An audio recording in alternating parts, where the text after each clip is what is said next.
Hi everyone, welcome back to my YouTube channel and today we are going to talk about occipital bone.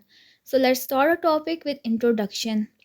Occipital bone is a single unpaired cranial bone located at the back and base of skull as you can see in the diagrams below. It forms the posterior part of cranium. It surrounds the foramen magnum, that is a large opening that allows communication between the brain and spinal cord. Occipital bone contributes to cranial base, it protects the brain, it articulates with the vertebral column, making it one of the most vital bones of the skull. Location and structure of occipital bone. It is situated at the posterior and inferior part of the skull. It forms the posterior cranial fossa, which houses the cerebellum and part of brainstem. It articulates with parietal bone, temporal bone, sphenoid bone, and first cervical vertebra that is also called as atlas. Parts of occipital bone include squamous part, basilar part, and two lateral parts. Now let's talk about these parts one by one. So first part of occipital bone is squamous part.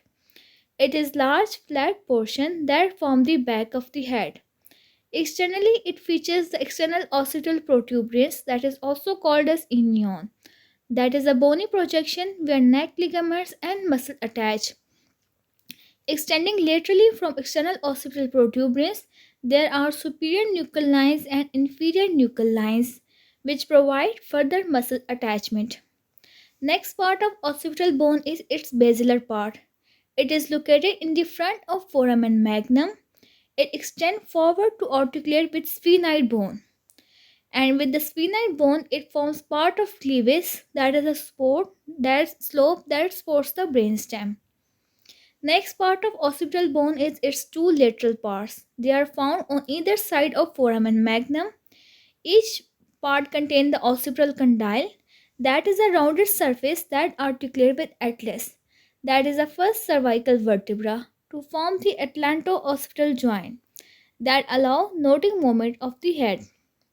It also contains the hypoglossal canal through which hypoglossal nerve passes.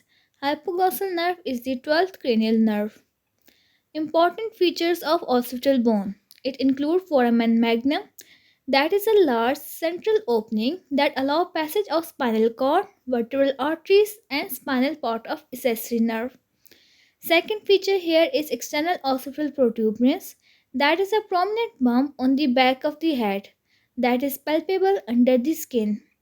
Next feature is occipital condyle, that are smooth rounded structures that articulate with atlas that allow flexion and extension movement of the head, that is the yes movement. Then there are nuchal lines, that are bony ridges that provide attachment for muscles of neck and back. Articulations of occipital bone. Occipital bone articulate with parietal bone at the lambdoid suture. It articulates with temporal bone laterally. It articulates sphenoid bone anteriorly at the base region. It also articulates with atlas, that is C1 vertebra, through the occipital condyles. Functions of occipital bone. First function is protection, as it forms the posterior wall and base of the cranium, thus enclosing the cerebellum and brainstem. Second function of occipital bone is support, as it provides structural stability to skull and it articulates with the vertebral column. Third function is passage of structures, as there is foramen magnum that allow vital structures such as spinal cord and blood vessels to pass through. And also there are other foramen like hypoglossal canal. Then there is a movement. Fourth function is movement, as the occipital condyle enable nodding and slight lateral movement of the head. Fifth function of occipital bone is muscle attachment, as it serves as an anchor point for neck and back muscles. Conclusion of this lecture video. Occipital bone is a vital unpaired cranial bone that form the back and base of skull.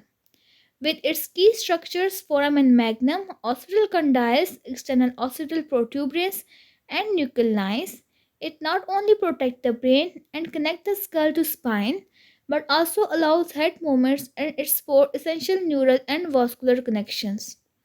Its importance lies in both protection and functions, making it an indispensable component of the cranium. And this was all about occipital bone. Hopefully, you liked the video. If you do, don't forget to like, share, subscribe, and comment. Thank you for watching.